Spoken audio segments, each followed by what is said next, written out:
Hello students, आज हम पढ़ेंगे क्लास 9 साइंस का चैप्टर 9 यानी फिजिक्स का chapter second, force and laws of motion. Force and laws of motion में हमें क्या क्या पढ़ना है पहले ये जान लेते हैं। हमें कुछ पढ़ने से पहले हमें तो होना चाहिए क्या पढ़ना भाई, नहीं तो क्या पढ़ेंगे हम। तो इसमें क्या पढ़ना है ये जान लीजिए। हमें इसमें पढ़ना है फोर्स क्या होता है, effect of force, type of force, Newton's law of motion, momentum और कुछ न्यूमेरिकल्स करेंगे। तो चलिए शुरू करते हैं। पहला है फोर्स। फोर्स क्या होता है? फोर्स यानी बल क्या होता है? बल होता है हम किसी चीज़ को जब धक्का दें या खींचें तो उसे हम क्या कहेंगे? बल कहेंगे। उसमें हम फोर्स लगा रहे हैं, यानी पुल या पुश करने को हम क्या कहेंगे? फोर्स कहेंगे। जैसे जब हमें दरवाज़ा खोलना होता है तो हम उसको धक्का देते हैं यानी पुश करते हैं। जब हमें उसे बंद करना होता है, क्लोज करना होता है, तो हम इसको क्या करते हैं? पुल करते हैं। तो पुश या पुल करने में हम क्या करते हैं? फोर्स लगाते हैं, तो उसे हम क्या कहेंगे? फोर्स कहेंगे। The direction in which a body is pushed, यानी जिस डायरेक्शन में कोई बॉडी पुश्ड यानी धक्का दी जा रही है या पुल यानी खींची जा रही है, उसे हम क्या कहेंगे? Direction of force. यानी यहाँ से हमें एक चीज़ ये समझना चाहिए कि फोर्स के पास भाई डायरेक्शन भी है और मैग्नीट्यूड भी है, यानी डायरेक्शन भी है और मैग्नीट्यूड भी है। इसका मतलब ये कौन सी क्वांटिटी हो गई? इसका मतलब ये हो गई आपकी वेक्टर क्वांटिटी। क्यों क्यों वेक्टर हो गई? हमने पढ़ा था पिछले क्लास में, पिछले क्लास में चैप्टर फर्स्ट में, जब वेक्टर होता है उसके पास मैग्नीट्यूड और लेंथ दोनों होता है, लेकिन जो आपका स्केलर होता है क्या होता है? स्केलर क्वांटिटी, उसके पास सिर्फ और सिर्फ मैग्नीट्यूड यानी लेंथ, सॉरी यहाँ वेक्टर मैग्नीट्यूड प्लस डायरेक्शन होगा, मैंने लेंथ बोल दिया, सॉरी। मैग्नीट्यूड और डायरेक्शन अगर हो उसे हम क्या कहेंगे? वेक्टर कहेंगे। सिर्फ और सिर्फ मैग्नीट्यूड यानी लेंथ हो उसे हम क्या कहेंगे? स्केलर कहेंगे। लेंथ सबके पास होती है भाई, उसे हम क्या, सभी चीज़ें स्केलर हो सकती हैं, लेकिन वेक्टर सिर्फ वही होगा जिसके पास डायरेक्शन भी हो, लेंथ के साथ साथ डायरेक्शन भी हो, उसे हम क्या कहेंगे? वेक्टर कहेंगे। आगे क्या है? Force are used in our every day actions like pushing, pulling, lifting, stretching, twisting, pressing. ये कुछ एग्जाम्पल है कहाँ हम फोर्स का यूज़ करते हैं। पुशिंग यानी धक्का देने में, जैसे आप दरवाज़ा खोलने में। पुलिंग यानी खींचने में, दरवाज़ा बंद करेंगे तो खींचेंगे। लिफ्टिंग यानी उठाने में, भार उठाने में, वेट लिफ्टिंग जैसे। स्ट्रेचिंग यानी खींचने में। ट्विस्टिंग यानी मरोड़ने में। प्रेसिंग यानी प्रेशर देने में, यानी दबाव डालने पे। जैसे आप इस फिगर में देख रहे होंगे, ये जो एक वेट लिफ्टर है, पावर लिफ्टर है, ये पहले पुल यानी खींच रहा है अपनी तरफ, वेट को अपनी तरफ पुल कर रहा है, यानी फोर्स यूज़ कर रहा है। उसके बाद इस फिगर में देखेंगे पुश कर रहा है यानी उठाया हुआ है, तो इसे हम क्या कहेंगे? यहाँ भी वो पुश कर रहा है, यानी ये भी यहाँ भी फोर्स लगा रहा है। यानी पुश करे या पुल करे, या जो है पुश या पुल करने की कोशिश करे, उसे हम क्या कहेंगे? फोर्स कहेंगे।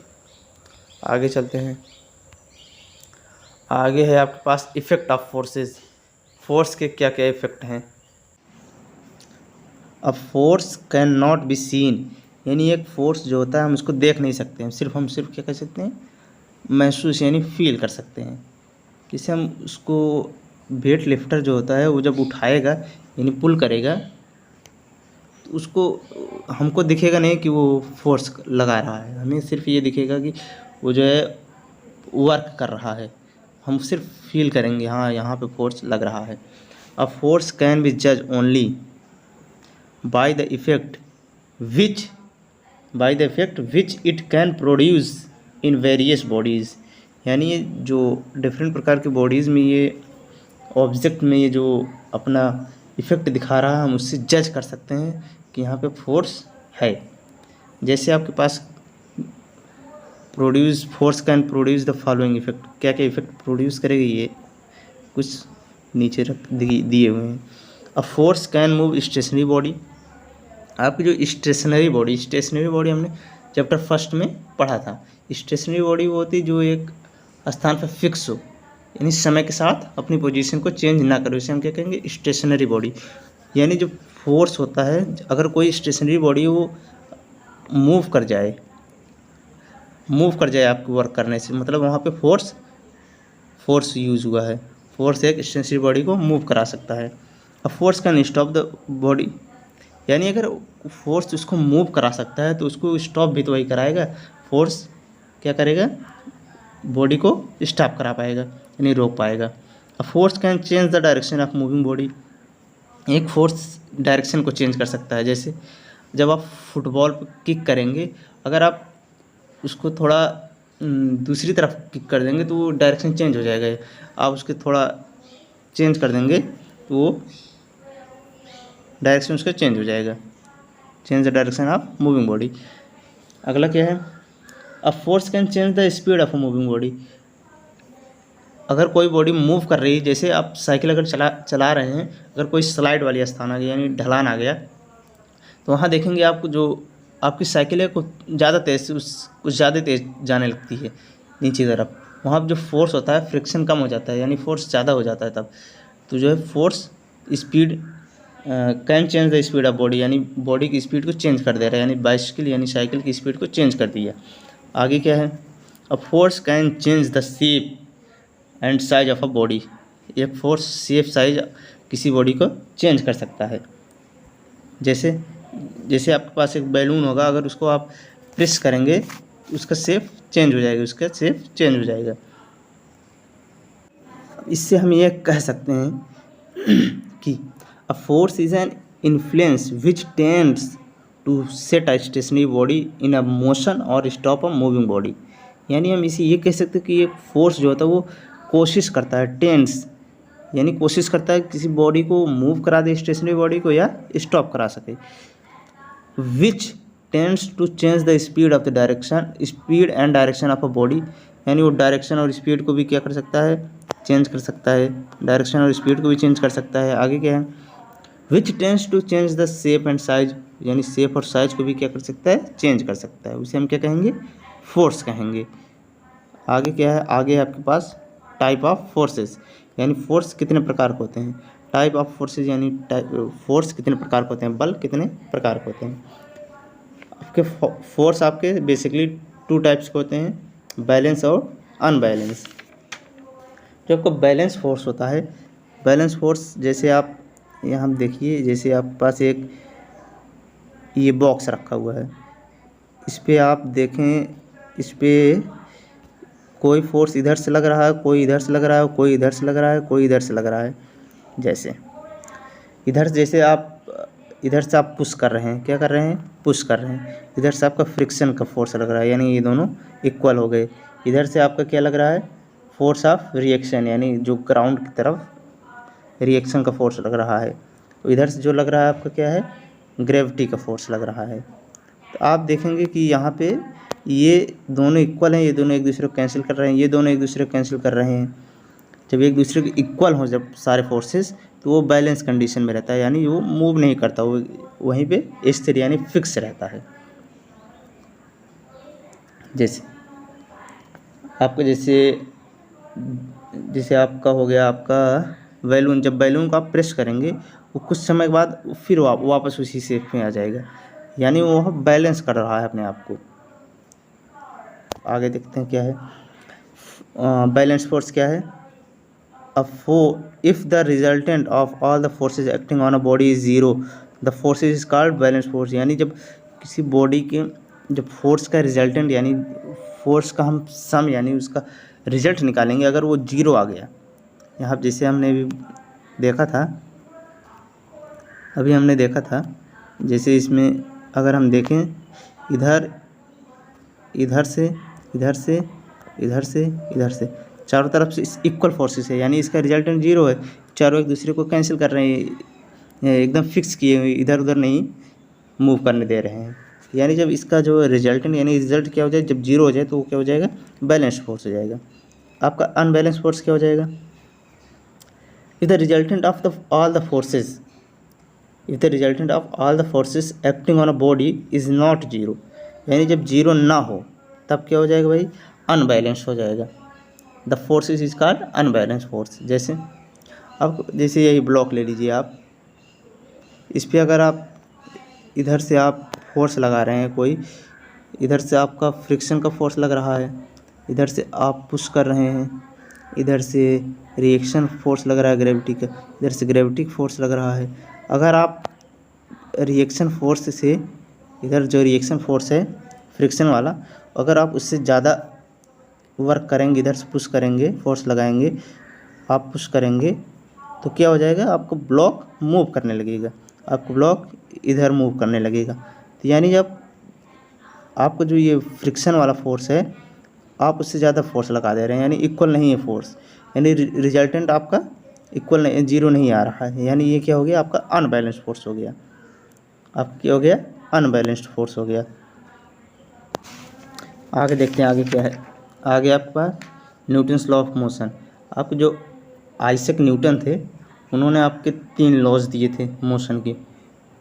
उन्होंने कितने लॉज दिए थे, 3 लॉज दिए थे, Newton first law, second law और थर्ड लॉ। इसमें इन्होंने यही दिखाया था कि रियल लाइफ में कैसे कैसे कैसे मोशंस होते हैं। चलिए फर्स्ट लॉ पढ़ लेते पहले, Newton's first law of motion. First law ये कहता है कि जैसे अगर कोई बॉडी आपकी रेस्ट में है, वो तब तक रेस्ट में रहेगी जब तक आप यहाँ से कोई फोर्स नहीं लगा देंगे। जब तक आप इस पर फोर्स नहीं लगाएंगे तब तक ये रेस्ट में रहेगी। जैसे आप फोर्स लगाएंगे कर जाएगी, मूव कर जाएगी। क्या कर जाएगी, मूव कर जाएगी। फर्स्ट लॉ यही है। क्या है first law, a body at rest will remain at rest and a body in motion will continue in motion in a straight line with a uniform speed unless ये देखिए यहाँ पे लिखा हुआ, unless it is compelled by an external force to change its state of rest or uniform motion। जब तक आप कोई एक्सटर्नल फोर्स ना लगा दें उसके रेस्ट या मोशन को चेंज करने के लिए। The tendency of a body to remain at rest और स्टेशनरी और if moving to continue moving in a straight line is called inertia.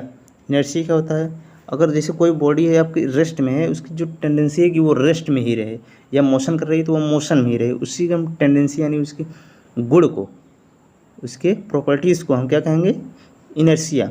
जो आपका फर्स्ट लॉ होता है, न्यूटन का फर्स्ट लॉ जो होता है, उसे हम लॉ ऑफ इनर्शिया भी कहते हैं। Inertia is a property of a body due to which it resists a change in its state of rest और in यूनिफॉर्म मोशन। जो आपके यूनिफॉर्म मोशन या रेस्ट के स्टेट को चेंज कर जाएगी, उसे हम क्या कहेंगे, इनर्शिया कहेंगे। तो आपके इनर्शिया जो होता है, अगर आप ज़्यादा मास है आपके पास ज़्यादा मास है तो आपको ज़्यादा इनर्शिया लगाना पड़ेगा। Heavier object have more inertia than lighter object. जो आपका हैवियर ऑब्जेक्ट होता है उसके पास ज़्यादा इनर्शिया होता है, जो कम वाले से ज़्यादा होता है। जैसे आपके पास हो गया आपके पास कोई अगर कार है, टॉय कार, अगर आप वो टॉय कार को पुश करेंगे यानी धक्का देंगे तो आपकी मूव कर जाएगी। लेकिन अगर आपके पास कोई रियल कार है, अगर कोई आपके पास रियल कार आ गई, आप कहा जाए पुश करिए आप अकेले, तो आप पुश करेंगे, उस पर ज़्यादा फोर्स लगाना पड़ेगा, ज़्यादा वर्क करना पड़ेगा, तब जाके वो कहीं मूव कर पाएगी। यानी जिसके पास ज़्यादा मास होगा उसके पास ज़्यादा इनर्शिया होगी। सॉरी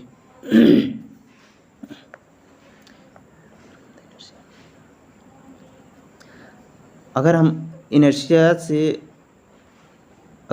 को हटाना चाहते हैं, यानी इनर्शिया को हम रेस्ट में है तो उसको हम मोशन में करना चाहते हैं, तो हमें क्या करना पड़ेगा, उस पर फोर्स लगाना पड़ेगा, एक्सटर्नल कोई फोर्स लगाना पड़ेगा, तब वो जाके वो मोशन में हो पाएगा। जैसे एग्जांपल से समझते हैं।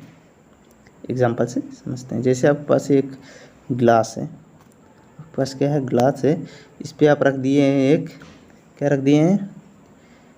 इस पर रख दिए हैं एक स्क्वायर कार्ड, यहाँ पे एक कार्ड रख दिए हैं, और इसके ऊपर आप रख देते हैं क्या, एक कॉइन रख देते हैं, तो आप देखेंगे क्या देखेंगे क्या देखेंगे, जब आप इस कार्ड को क्या करेंगे, इस कार्ड को क्या करेंगे, इस पर फोर्स लगाएंगे। जब आप इस हिट करेंगे यानी इस पर फोर्स लगाएंगे तो आपका जो ये कार्ड है ये हट जाएगी, यानी इस तरफ आ जाएगा। तो आपका जो कॉइन है वो वहीं पर रहेगा और जाके कुछ इस प्रकार से यहाँ पे आके ग्लास में आके गिर जाएगा। यानी इससे ये समझ में आ रहा कि हमने इस पर फोर्स लगा दिया कार्ड पे, तो कार्ड आपका क्या कर गया, मोशन कर गया। लेकिन आपका जो कॉइन था वो रेस्ट पोजीशन में था, वो रेस्ट में ही है। कब तक रेस्ट में रहेगी, जब तक उस पर अगर उस पर फोर्स लगाए होती, अगर मैं उस पर फोर्स लगाता तो वो मूव कर जाता। लेकिन अगर वो रेस्ट में है अभी, मैंने किस पे लगाया था फोर्स, कार्ड पे लगाया था, तो कार्ड आपका क्या कर गया, मूव कर गया। लेकिन आपका जो कॉइन था वो रेस्ट में था, तो वो रेस्ट में ही है अभी। जैसे आपका कार्ड हटा वहाँ से मूव किया, जैसे आपका तुरंत आपका कॉइन ग्लास में गिर गया।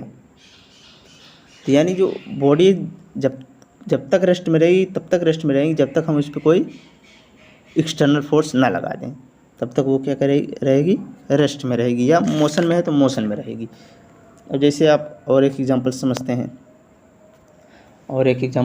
हैं, जैसे कोई कारपेट है आपके पास, उस कारपेट को अगर आप हैंगिंग कारपेट को अगर हम किसी स्टिक से क्या करें, बीट करें, यानी उस पर फोर्स लगाएं, क्या करें, इस पर फोर्स लगाएं, यानी बीट करें, इसको पीटें, तो जिसका जो डस्ट पार्टिकल क्या करेंगे, निकल जाएंगे, यानी कमिंग आउट, यानी बाहर हो जाएंगे।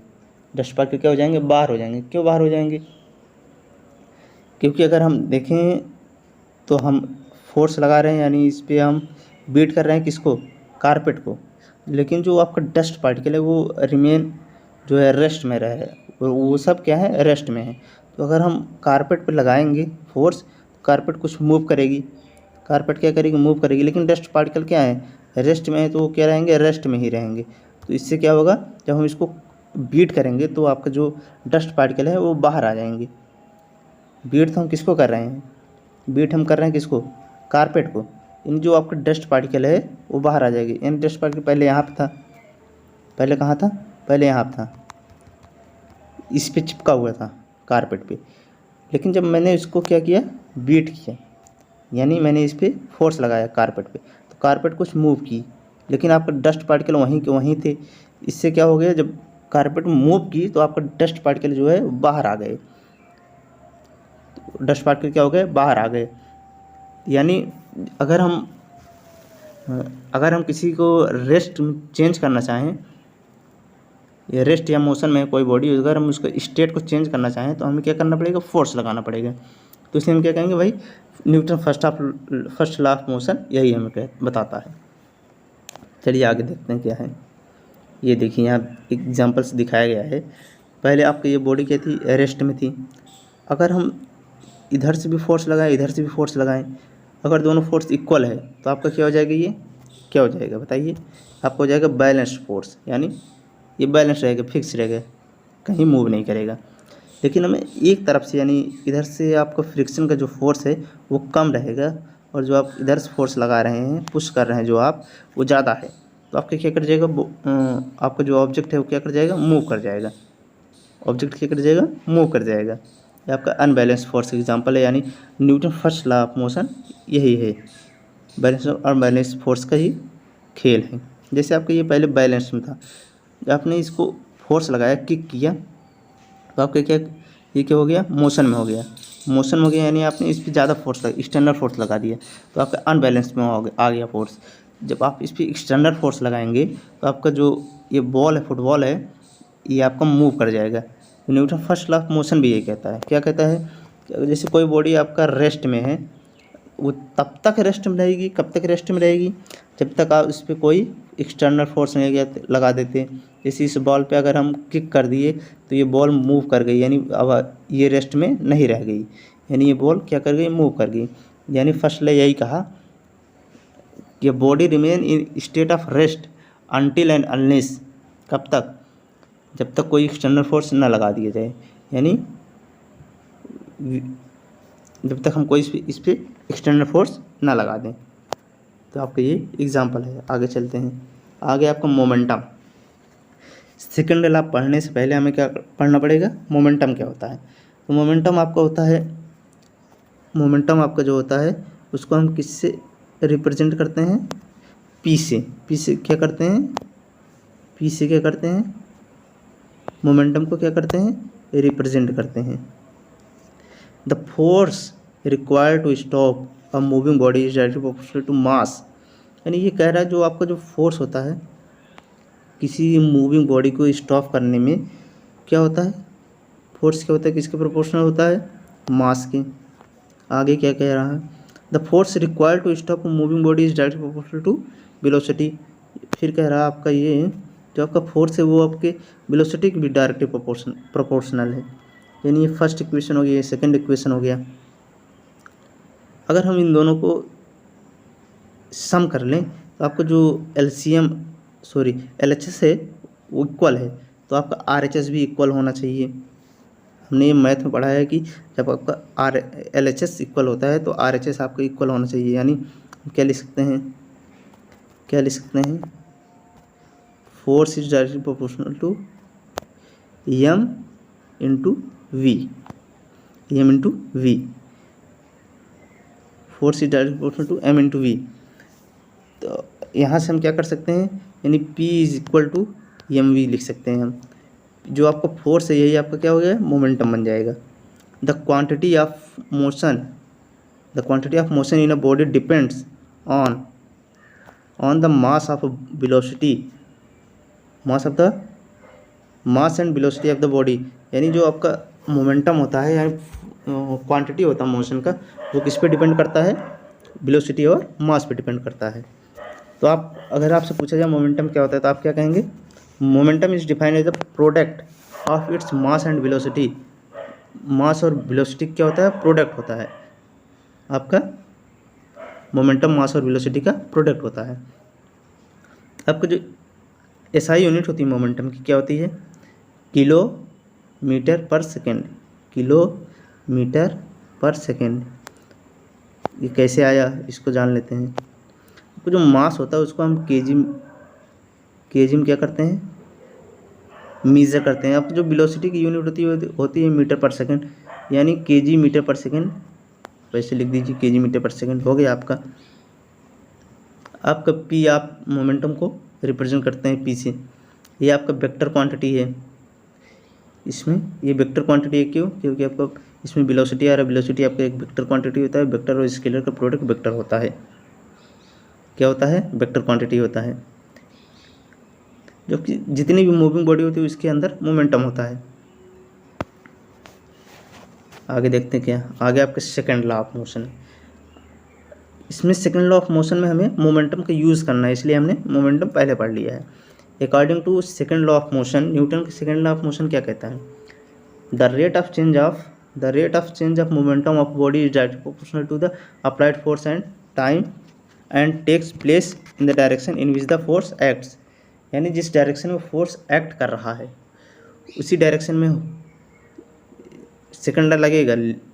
क्या होता है, फोर्स आपका जो डायरेक्टली प्रोपोर्शनल होता है किसके, मोमेंटम आपका डायरेक्टली प्रोपोर्शनल होता है किसके,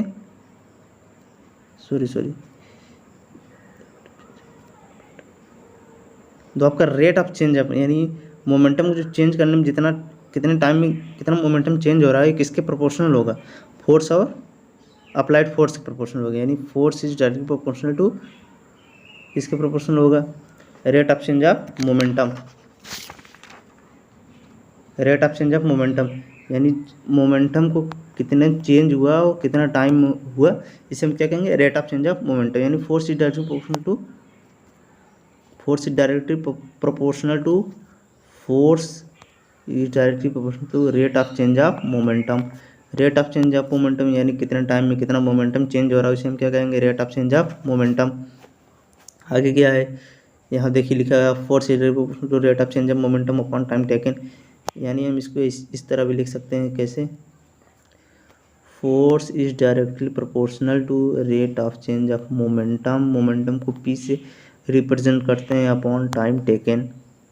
आगे क्या है, if the mass of body is double, यानी अगर हम किसी बॉडी की मास को क्या करते हैं, डबल करते हैं, तो उसका एक्सेलरेशन क्या हो जाएगा, हाफ हो जाएगा। अब इसको आप कैसे समझेंगे, जब हम इसका प्रूफ कर देंगे इसको कि फोर्स आपका जो है किसके इक्वल होता है, एम इंटू ए, यानी मास इंटू एक्सेलरेशन के इक्वल होता है। And if the mass is half then the acceleration get double. अगर हम मास को ही हाफ कर दे तो आपको जो एक्सेलरेशन होता है वो डबल हो जाएगा। अगर हम मास को क्या करते हैं, डबल करते, एक्सेलरेशन हाफ हो जाएगी। जब एक्सेलरेशन को हाफ करते हैं जब मास को हाफ कर दे एक्सेलरेशन डबल हो जाएगा। अब हम न्यूटन के सेकंड लॉ को क्या करते हैं, प्रूफ करते हैं। चलिए देखते हैं इसका प्रूफ क्या है। जैसे आपके पास है, हमने अभी पढ़ा क्या, को जो फोर्स होता है इसके डायरेक्टली प्रोपोर्शनल होता है rate of change of momentum. Momentum को हम पी से रिप्रेजेंट करते हैं और rate of change of momentum यानी मोमेंटम अपॉन टाइम, ये rate of change of momentum हो जाएगा। यानी आपका जो फोर्स है किसके प्रोपोर्शनल होगा, rate of change of momentum के। तो आप यहाँ से देखेंगे तो रेट ऑफ चेंज ऑफ किसी की, जब हम रेट को चेंज कर उसका चेंज जानना चाहते हैं कितना चेंज हुआ है, हमको इसके जो फाइनल में से इनिशियल को करना पड़ता है, इनिशियल को सब्ट्रैक्ट यानी माइनस यानी घटाना पड़ता है। अगर हम फाइनल में से इनिशियल को घटा देंगे तो हमको क्या मिल जाएगा, इसमें कितना चेंज हुआ है, हमको चेंज हमें पता चल जाएगा।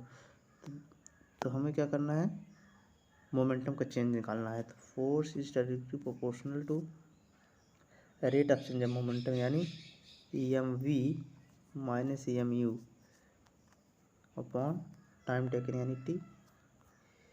वी आपका होता है, आपका जो वी होता है, आपका वी होता है फाइनल और यू होता है आपका इनिशियल वेलोसिटी। तो फाइनल में से इनिशियल को क्या कर देंगे, माइनस कर देंगे, तो हमें चेंज का कितना चेंज हुआ ये पता चल जाएगा। अब हमें पता चल गया है कि कितना चेंज हुआ है मोमेंटम में। अब हम इसको क्या करना है, सिंप्लीफाई कर देंगे, हम प्रूफ कर ले जाएंगे। तो फोर्स डायरेक्टली प्रोपोर्शनल टू, यहाँ पे भी एम है, यहाँ पे भी एम है, एम को क्या कर लेते हैं, कॉमन कर लेते हैं। आपको बचेगा V minus U upon T बचेगा, V minus U upon T बचेगा जब, तो हम जानते हैं, क्या जानते हैं, हम जानते हैं कि V minus U upon T क्या होता है, V minus U upon T क्या होता है, V minus U upon T आपका होता है ए। इसको हम कहाँ पढ़े थे, फर्स्ट में पढ़े थे, equation of motion, first equation of motion पढ़े थे कि A equal to V equal to V equal to U minus A T. क्या पढ़े थे, A equal to V minus U upon T या v is equal to U plus A T. तो हम यहाँ से क्या कर लेंगे, हम ए की वैल्यू पुट कर देंगे। तो हमें ये पुट कर दिया। अब हमें एक कांस्टेंट लेंगे, क्या लेंगे, F is directly proportional to direct proportional. जब हटाएंगे हमको क्या लेना पड़ेगा, कांस्टेंट लेना पड़ेगा। कांस्टेंट हम ले लेते हैं के, और के की हमेशा वैल्यू क्या रहेगी, के की वैल्यू हमेशा क्या रहेगी, 1 रहेगी। तो हम इसको क्या लिख सकते हैं, force is equal to mass into acceleration. ये आपका क्या है, न्यूटन का सेकंड लॉ है। न्यूटन का सेकंड लॉ क्या है, force is equal to mass into acceleration. इसके कुछ एग्जांपल्स देख लेते हैं, यानी एप्लीकेशन रियल लाइफ में क्या है। आपको जैसे जब आपके पास ज़्यादा फोर्स होगा, जब आपके पास ज़्यादा मास होगा तो उसको मूव कराने के लिए हमें ज़्यादा फोर्स लगाना पड़ेगा। लेकिन अगर आपके पास कम मास का ऑब्जेक्ट होगा उस पर हमें कम फोर्स लगाना पड़ेगा मूव करने के लिए। उसके बाद जैसे आप क्रिकेट आजकल देख रहे होंगे, तो क्रिकेट में जब आप बॉल को एक फील्डर कैच करता है तो वो अपना हैंड पीछे कर लेता है। पीछे इसलिए करता है क्योंकि जब बॉल जो होती है बहुत तेज़ मोमेंटम, उसके अंदर बहुत ज़्यादा मोमेंटम होता है। जब फील्डर हाथ पीछे कर लेगा तो उसका जो मोमेंटम होगा बॉल का वो जीरो हो जाएगा, यानी कम हो जाएगा, और ज़्यादा टाइम लेगा कैच करने में, ज़्यादा टाइम लेगा तो उसका जो मोमेंटम हो जाएगा कम हो जाएगा, जिससे इंजरी होने का डर कम हो जाएगा, इंजरी बहुत कम होगी, चोट कम लगेगी। इसी प्रकार जैसे कोई हाई जंपर होता है, जब कहीं से आप जब ऊपर से जब कूदते हैं तो नीचे आप देखते होंगे मिट्टी पे कूदिए तो कम चोट लगती है। तो इस किसके एग्जांपल ये सब आपके न्यूटन सेकंड लॉ के एग्जांपल हैं। आगे क्या है देखते हैं। आगे है आपके पास एक क्वेश्चन है। क्वेश्चन क्या कह रहा है? क्वेश्चन आपसे कह रहा है फोर्स व्हाट फोर्स, यानी हमसे क्या रहा है? फोर्स हमसे पूछ रहा है force what force would be needed to produce an acceleration. हमें एक्सेलरेशन दिया हुआ है, कितना दिया है? 4 metre per second square. 4 metre per second square हमें फोर्स दिया हुआ है। In a ball of 6 kg, यानी बॉल का मास भी हमें दे रखा है, क्या? 6 kg दे रखा है। हमसे फोर्स पूछा, हमें एक्सेलरेशन पता है, मास पता है, तो हम इतना जानते ही हैं। क्या जानते हैं? हम जानते हैं कि जो आपका फोर्स होता है क्या होता है? वो होता है मास इंटू एक्सेलरेशन। हमें मास पता है, एक्सेलरेशन पता है, दोनों की वैल्यू क्या कर देते हैं? इसमें कर देते हैं पुट। आपकी फोर्स की वैल्यू क्या आ जाएगी? आंसर आ जाएगा आपका। तो कर लेते हैं पुट,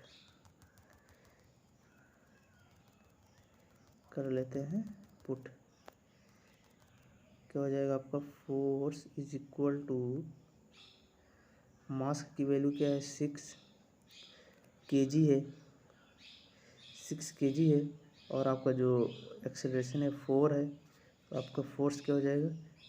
6 4 जा 24, यानी 24 आपका फोर्स हो जाएगा। फोर्स की यूनिट क्या होती है? न्यूटन होती है। फोर्स की यूनिट क्या होती है? न्यूटन होती है। और आप फोर्स आपका क्या होता है? वेक्टर क्वांटिटी होता है।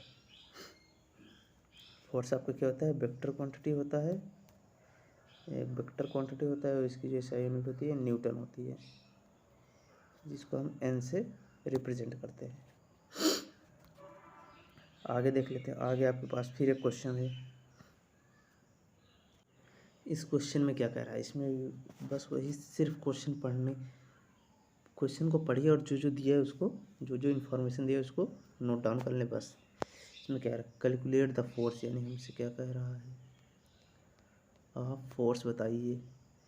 To import a car of velocity of 30 metre per second, यानी हमें वेलोसिटी दे रखा है 30 metre per second, 30 metre per second दे रखा है in 10 second starting from rest. अब हमें पता चल गया स्टार्टिंग फ्रॉम रेस्ट कहा है, इसका मतलब क्या होगा? इसकी जो इनिशियल होगी वो क्या होगा? 0 होगा, क्योंकि वो रेस्ट से स्टार्ट कर रहा है, यानी यू आपका 0 हो जाएगा। आपका टाइम दे रखा है 10 सेकेंड, टाइम दे रखा है 10 सेकेंड। कह रहा है the mass of car is 1500, यानी 1500 क्या दे रखा है? मास दे रखा है 1500। क्या दे रखा है? 1500 kg मास दे रखा है कार का। हमसे पूछा क्या है? फोर्स पूछा है। हमें दिया क्या है? फाइनल वेलोसिटी, टाइम, मास। हमें इतना चीज़ पता है। हमने से पूछा है फोर्स। सबसे पहले हमें जान लेना चाहिए फोर्स जब हम निकालेंगे उसमें मास और एक्सेलरेशन का काम पड़ता है। किसका पड़ता है? मास और एक्सेलरेशन का। तो हमें मास तो मिल गया, हमें एक्सेलरेशन नहीं पता है। तो सबसे पहले हम इन सब इन्फॉर्मेशन जो हमें दिया है यहाँ से हम एक्सेलरेशन निकालने की कोशिश करते हैं। तो एक्सेलरेशन निकालने की कोशिश करते हैं। चलिए, एक्सेलरेशन निकालने के लिए हमें क्या करना पड़ेगा? सबसे पहले हमें फार्मूला पता होना चाहिए एक्सेलरेशन का। एक्सेलरेशन का फार्मूला क्या होता है? एक्सेलरेशन का फार्मूला होता है एक्सेलरेशन फर्स्ट इक्वेशन से, अगर हम मोशन फर्स्ट इक्वेशन से अगर हम एक्सेलरेशन निकालना चाहें तो हमें पता चल जाएगा एक्सेलरेशन क्या। फर्स्ट इक्वेशन क्या है? फर्स्ट इक्वेशन आपका v is equal to U plus A T. यहाँ पर हमें v भी पता है, u भी पता है, a हमें नहीं पता है जो कि हमें फाइंड करना है, और t भी हमें पता है। तो यहाँ से हम कर लेते हैं फाइंड कर लेते हैं एक्सेलरेशन को। यानी हम क्या लिख सकते हैं? वेलोसिटी आपको 30 दे रखा है, यू यानी स्टार्ट फ्रॉम रेस्ट से स्टार्ट कर रहा है, यानी यू क्या हो जाएगा? 0 हो जाएगा। आपका ए हमें फाइंड करना है, टी हमें दे रखा है 10 सेकेंड, टी हमें दे रखा है 10 सेकेंड। अगर हम यहाँ से ये कर ले 30 इज इक्वल टू 10 है, और हम यहाँ से कर लें, क्या कर लें, 30 = 10 है। अब मैं यहाँ से कर लेता हूँ, क्या कर लेता हूँ, मैं यहाँ पे कर लेता हूँ a = ये 30 इधर आके क्या हो जाएगी, ये मल्टीप्लाई में इधर आके क्या हो जाएगा, डिवाइड में जाएगी, 30/10 हो जाएगा, 30/10 हो जाएगा, 30 क्या हो जाएगा 10। चलिए 30/10 हो जाएगा। हम इसको कर लेते हैं सिंप्लीफाई, यानी 0 0 से कैंसिल कर दीजिए, आपको हो जाएगा 3 मीटर/सेकंड स्क्वायर। क्या हो जाएगा आपका एक्सेलरेशन हो जाएगा। एक्सेलरेशन आप कितना फाइंड कर लिए, एक्सेलरेशन आप फाइंड कर लिए हैं 3 मीटर/सेकंड स्क्वायर। आपका क्या हो गया, एक्सेलरेशन हो गया। आपको हर एक टर्म का क्या पता होना चाहिए, यूनिट, ऐसा यूनिट पता होना चाहिए। चलिए हमें एक्सेलरेशन पता चल गया है, हमें मास पता है, फोर्स निकालने में कोई दिक्कत नहीं होनी चाहिए। अब फोर्स निकालने में कोई दिक्कत नहीं होनी चाहिए, यानी फोर्स = मास इंटू एक्सेलरेशन, यानी फोर्स = मास हमें क्या दे रखा था 1500, यानी 1500 kg इंटू एक्सेलरेशन मैंने निकाला 3 मीटर/सेकंड = हो जाएगा आपका, इसको कर लीजिए मल्टीप्लाई, तो आपको आ जाएगा, कितना आ जाएगा 4500, यानी 45,000 न्यूटन, यानी 4500 न्यूटन का फोर्स लगेगा, 4500 न्यूटन का फोर्स लगेगा। इसको हमें इम्पोर्ट करने में वेलोसिटी से। आगे देखते हैं क्या है, आगे है आपके पास थर्ड लॉ, न्यूटन का थर्ड लॉ। न्यूटन का थर्ड लॉ बहुत ही आसान है, जितना हम एक्शन करेंगे जितना, उतने हमें रिएक्शन मिलेगा, यानी जैसा हम करेंगे, जैसा हम कर्म करेंगे उसी प्रकार से हमें फल मिलेगा, जैसी करनी वैसी भरनी। यही आपका न्यूटन का थर्ड लॉ कहता है। क्या कह रहा है, Newton third law of motion, whenever one body exert a force on another body, यानी जब कोई एक बॉडी दूसरी बॉडी पे क्या करे, फोर्स को एक्सर्ट करे, यानी उस पर फोर्स लगाए, तो the second body exert an equal and opposite force on the first body. कह रहा है तो सेकेंड जिस बॉडी पे लगाएगा फोर्स, वो सेकेंड बॉडी भी उतना ही फोर्स लगाएगी, मगर लेकिन अपोजिट, यानी दूसरी डायरेक्शन, उसके अपोजिट लगाएगी। जैसे आप इस तरफ फोर्स लगा रहे हैं तो अगली बॉडी आपको इस तरफ फोर्स लगाएगी। यानी सिंपल भाषा में क्या कह सकते हैं, सिंपल भाषा में कह सकते हैं every action there is an equal and opposite reaction, यानी हर एक एक्शन का हमेशा इक्वल लेकिन अपोजिट रिएक्शन होता है। जैसे जब आप वॉल पे अपने, यानी दीवार पे अपने जब फोर्स लगाते हैं, जब आप अपने दीवार पर फोर्स लगाते हैं, जितना आप फोर्स अपने दीवार पर लगा रहे हैं उतना ही फोर्स आप दीवार आपकी तरफ लगा रहा है। तो यानी जितना आप फोर्स इधर लगाएंगे उतना फोर्स इधर लगाएगा, यानी इक्वल एंड अपोजिट।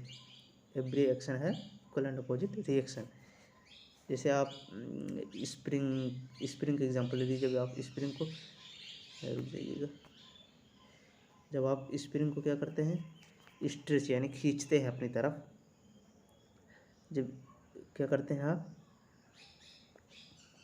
स्प्रिंग को अपनी तरफ खींचते हैं, उसको जब आप खींचेंगे, जब उसको छोड़ देंगे तो वो फिर अपनी तरफ हो जाएगी, यानी जितने आप अपनी तरफ फोर्स लगा रहे हैं वो उतना अपनी तरफ वो अपोजिट डायरेक्शन फोर्स लगा रहा है। आप इस तरफ खींच रहे हैं और स्प्रिंग आपकी उल्टी, यानी आपकी वॉल में जहाँ से ये अटैच है वहाँ फोर्स लगा रही है, यानी इक्वल एंड अपोजिट फोर्स लगा रहा है। आपको यही न्यूटन थर्ड लॉ कहता है, एवरी एक्शन है इक्वल एंड अपोजिट रिएक्शन। जैसे आपका एक एग्जांपल, जैसे आप गन की एग्जांपल हो गया, जब आप गन को शूट करते हैं, यानी जब आप गन से क्या करते हैं, गन से आप शूट करते हैं, जब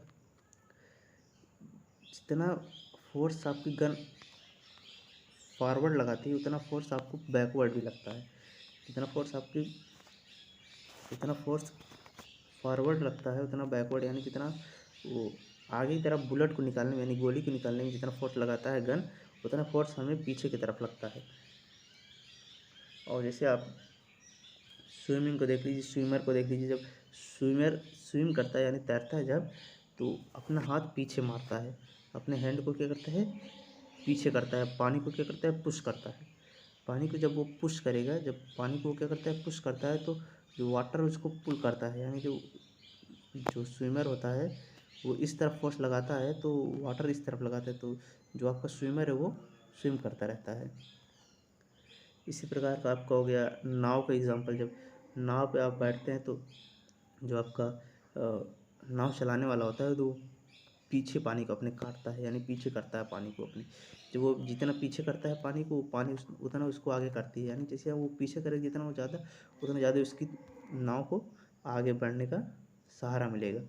जितना वो पीछे करेगा, जितना फोर्स लगाएगा, उतना फोर्स उसको आगे मिलेगा, तो वो उसकी नाव चलने में आसान होगा। जैसे आपको बैलून का एग्जांपल हो गया। जब आप बैलून को क्या करते हैं, इसमें हवा भर के जब इसको छोड़ते हैं, जिसमें जितना इसमें हवा होता है वो उतना ही ऊपर जाएगा, उससे ज़्यादा ऊपर नहीं जाएगा, यानी जितना इसमें हवा रहेगा उतना ऊपर जाएगा जितना इसमें एयर रहेगा। यानी equal, every action have equal and opposite reaction. इसी प्रकार से आपका हो गया रॉकेट का एग्जांपल। ये सब क्या है, आपके Newton third law of motion के एग्जांपल हैं।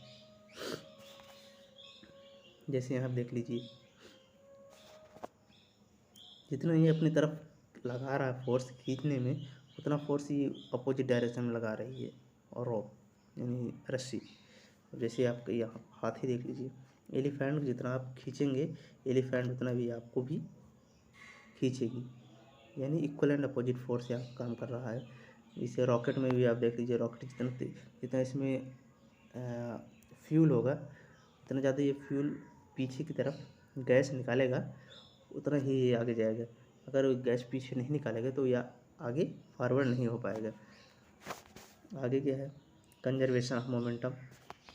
अभी हमने मोमेंटम पढ़ा था, मोमेंटम को हम पी से रिप्रेजेंट करते हैं। मोमेंटम आपको क्या होता है, मास इनटू वेलोसिटी।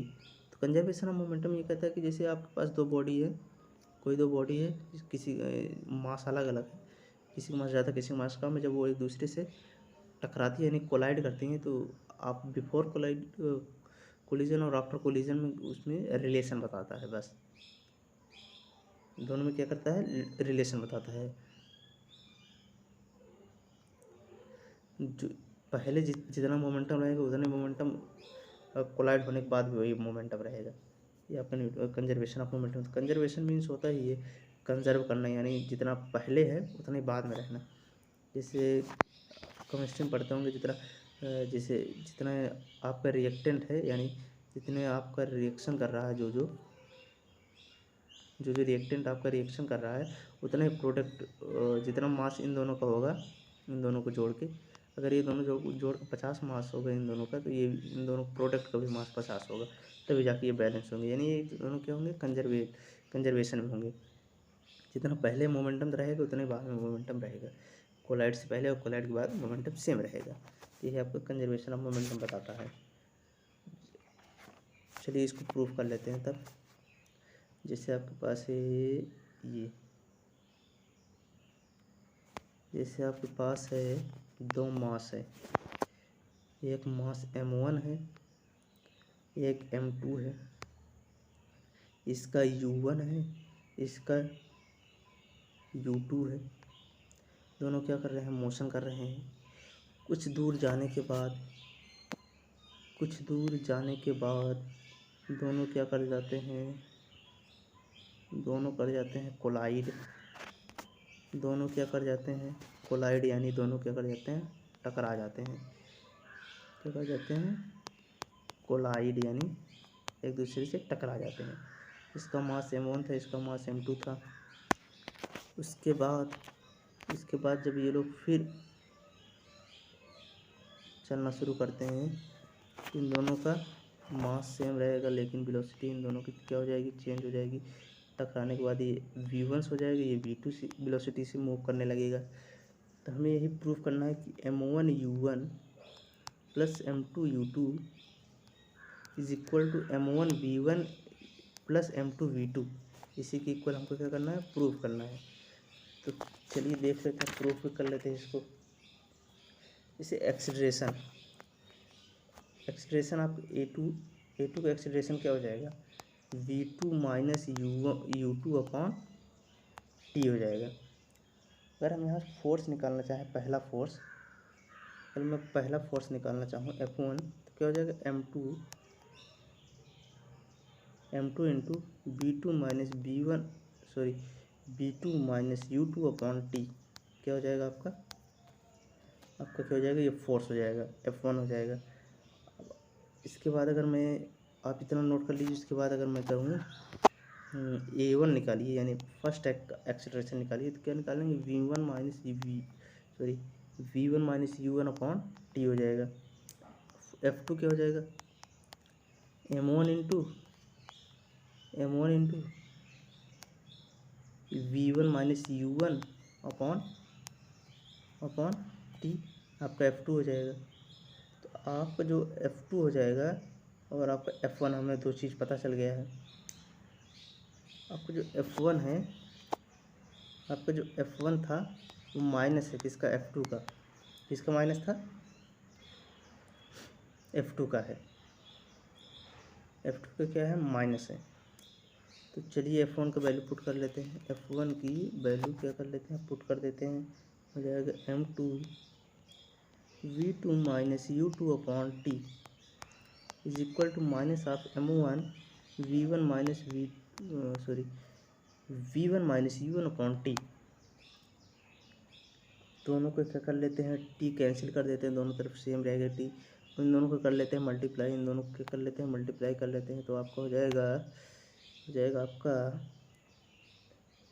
क्या हो जाएगा M2 B2 minus M2 U2 equal to minus of M1 B1 plus M1 U1 हो जाएगा M1 U1 हो जाएगा। ओके, क्या हो जाएगा M1 U1 हो जाएगा। उसके बाद आप क्या करेंगे, पहले इसको हम इरेज कर दें।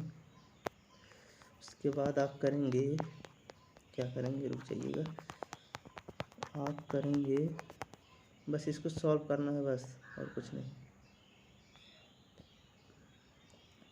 आप यहाँ तक हो गए तो आप यहाँ से करेंगे M2 V2 plus M1 V1। आपको V वाला टर्म यानी फाइनल वेलोसिटी वाला टर्म एक तरफ कर लेना, इनिशियल वाला एक तरफ कर लेना, इज इक्वल टू आपका जो हो जाएगा, ये इस तरफ आ गया यानी पॉजिटिव हो गया। अब आपका यहाँ पर जाएगा M1 U1 plus M2 U2। यहाँ जो माइनस लगा है इधर जाके क्या हो जाएगा, प्लस हो जाएगा। आपका M2 U2 हो गया। अब आगे क्या हो जाएगा, आगे आपका हो जाएगा आपका, बस यही सॉल्व कर दीजिए। आप यहाँ से कॉमन ले लेते हैं कुछ, आप यहाँ से क्या कर लीजिए, आप कर लीजिए M1 U1 प्लस M2, रुक जाइए सॉरी, आप कर लीजिए M1 U1 plus M2 U2 is equal to M1 B1 is equal plus M2 V2। यही हमें क्या करना था, प्रूफ करना था। यानी जो इनिशियल वाला था बिफोर कोलाइजन, आप लिख लीजिएगा before collision is equal to after collision. यानी टकराव से पहले जितनी इसका मोमेंटम था, जितना इसका क्या था, टकराव से पहले जितना इसका मोमेंटम था, टकराव के बाद भी इसका मोमेंटम वही रहेगा। यानी आपका क्या हो जाएगा M1 U1 plus M2 U2 is equal to M1 V1 plus M2 V2। आपके क्या हो जाएगा, ये कंजर्वेशन ऑफ मोमेंटम का एग्जांपल है। इसे आप एग्जांपल के तौर पे आप देख लीजिए, जब आप गन को फायर करते हैं, गन से फायर करेंगे तो जितना आपका जो मास होगा पहले, आपका क्या हो जाएगा, मास जो पहले होगा बुलेट का और वेलोसिटी बुलेट का, वो किसके बराबर होगा, गन के मास से और गन की वेलोसिटी से, रिकॉयल वेलोसिटी ऑफ गन के बराबर होगा। इससे हम बहुत सारे क्वेश्चन को, यानी बहुत सारे प्रॉब्लम को सॉल्व करेंगे। इसको आपको याद रखना है कि मास इंटू वेलोसिटी ऑफ किसकी है, बुलेट की है, into mass into velocity of किसकी है, गन की है। इससे हम आगे बहुत सारे प्रॉब्लम को सॉल्व करेंगे। इतना आप कर लीजिए नोट। आगे चलते हैं। आगे आपके पास ये देखिए क्वेश्चन आ गया है। इसका क्या रहा क्वेश्चन क्या कह रहा है, कह रहा अ बुलेट, क्या कह रहा है, कह रहा है अ बुलेट ऑफ मास 10 ग्राम, यानी जो आपका बुलेट का मास है, बुलेट यानी ये बुलेट यानी गोली के जो मास है 10 ग्राम, इस fired from a gun of mass 6 kg, जो आपका गन की मास है 6 kg है, with velocity of 300 metre per second. जी इसकी वेलोसिटी हमें दे रखा है 300 मीटर पर सेकंड दे रखा है, और हमसे पूछ रहा है require velocity of the gun, यानी इसकी हमको वेलोसिटी पूछ रहा है। अभी मैंने पीछे क्या पढ़ा, हम लोगों ने पीछे क्या पढ़ा कि जो आपका होता है क्या, mass into velocity of bullet is equal to mass into velocity of gun. दोनों क्या होते हैं, एक दूसरे के इक्वल होते हैं, दोनों क्या होते हैं, एक दूसरे के इक्वल होते हैं। बस यही इसी में आपको पुट कर देना है सारी वैल्यू, आपकी वेलोसिटी ऑफ गन पता चल जाएगी, आपकी वेलोसिटी ऑफ गन पता चल जाएगी। कर लेते हैं पुट, हम दोनों कर लेते हैं पुट। आपका मास क्या दे रखा है बुलेट का, बुलेट का मास हम कैसे रिप्रेजेंट करें, चलिए स्मॉल एम से हम बुलेट का मास को रिप्रेजेंट करेंगे। Small M is equal to क्या है 10 ग्राम में है, ग्राम में हमको मास हमेशा स्टैंडर्ड यूनिट मास का होता है केजी होता है, तो हम इसको केजी में कन्वर्ट करेंगे तो क्या करेंगे 10/1000 करेंगे, तो आपका क्या हो जाएगा केजी में कन्वर्ट हो जाएगा, तो आपका क्या हो जाएगा 0.01 kg आपका क्या हो जाएगा मास हो जाएगा, किसका, बुलेट का मास हो जाएगा, बुलेट यानी गोली का मास हो जाएगा। और वेलोसिटी हमें बुलेट का क्या दे रखी है 300 मीटर पर सेकेंड, ये सही है, मीटर पर सेकेंड में दे रखा वेलोसिटी। यहाँ से हमें क्या क्या पता चल गया, इसको पहले लिख लेते हैं। मास ऑफ बुलेट क्या है 0.01 kg हो गया। आपकी वेलोसिटी ऑफ बुलेट क्या मिल गया 300 मीटर पर सेकेंड। अच्छा, हमें दो चीज़ें पता चल गई हैं, हमें मास ऑफ गन पता है कितना है 6 kg है, मास ऑफ गन क्या है 6 kg है, और वेलोसिटी ऑफ गन क्या दे रखा है, यही तो फाइंड आउट करना है, तो यही हमें क्या करना है फाइंड आउट करना है। बस इसी में हम कर दीजिए पुट कर दीजिए, आप कर दीजिए mass of bullet into velocity of bullet is equal to mass of gun into velocity of gun, velocity of gun. अच्छा, इतना करना है आपको, इतना करना है, यानी आप कर लीजिए, इसको हम इरेज कर देते हैं, इसमें पुट कर देते हैं हम सारी वैल्यू क्या कर देते हैं पुट कर देते हैं। आप तब तक अपने नोटबुक में सॉल्व करिए और इसको मिलाइए, अपने नोटबुक में आंसर को मिलाइए, देखिए क्या आपका आंसर सही आ रहा है। आपके क्या हो जाएगा तब, मास ऑफ बुलेट क्या दे रखा है, मास ऑफ बुलेट है 0.001 इंटू वेलोसिटी हमें 300 दे रखा है, इज इक्वल टू 6 इंटू आपको वेलोसिटी ऑफ गन चाहिए, ये लिख लीजिए वेलोसिटी ऑफ गन। अच्छा, इतना हमें पता चल गया भाई। इसको कर लेते हैं मल्टीप्लाई, आप कर लीजिए, इसको हो जाएगा, इन दोनों को मल्टीप्लाई करेंगे हो जाएगा 3 kg, क्या हो जाएगा आपका कितना हो जाएगा, ये मल्टीप्लाई कर लीजिए, चाहे पूरा सॉल्व कर लीजिए, आप कर लीजिए VG यानी velocity of gun is equal to, यहाँ पर मल्टीप्लाई में है, आप इसको कर लीजिए ऐसा कि 0.01 इंटू 300/6 कर लीजिए, यहाँ मल्टीप्लाई में इधर आके क्या हो जाएगा डिवाइड हो जाएगा। तो आप यहाँ सॉल्व जब इसको करेंगे तो आप 6 से कैंसिल करेंगे, 6 5 या 30 हो जाएगा, आप 0 हो जाएगा, यानी 50 इसको मल्टीप्लाई करेंगे तो आपको हो जाएगा 0.5 मीटर पर सेकेंड। आपका क्या हो जाएगा इन दोनों का, यानी इन दोनों को मल्टीप्लाई करेंगे तो आपका आंसर हो जाएगा वेलोसिटी ऑफ गन क्या हो जाएगा 0.5 मीटर पर सेकेंड, आपका क्या हो जाएगा वेलोसिटी हो जाएगा। तो हमें क्या मिल गया velocity of gun 0.05 sorry 0.5 metre per second आपका क्या हो गया, वेलोसिटी हो गया गन का। आगे क्या है, आगे आपके पास कुछ क्वेश्चंस हैं, आप इसको सॉल्व करिएगा। अगर आपको ना समझ में आए जहाँ जिस क्वेश्चन में, आप हमें कमेंट कर सकते हैं, नीचे कमेंट सेक्शन में आप हमें कमेंट कर दीजिएगा, हम इसको सॉल्व करा देंगे। आप हमारे चैनल को सब्सक्राइब कर लीजिए और बेल आइकन को प्रेस कर लीजिए। आप लोग वीडियो को लाइक नहीं करते, वीडियो को लाइक करें और अपने फ्रेंड्स के साथ शेयर करें, जिससे हम अपने इस चैनल को, अपनी इस शिक्षा जगत को आगे बढ़ा सकें। Thank you. आपको यहाँ पे यूट्यूब चैनल क्या कर लेना, सब्सक्राइब कर लेना है और अपने फ्रेंड्स के साथ शेयर कर देना है।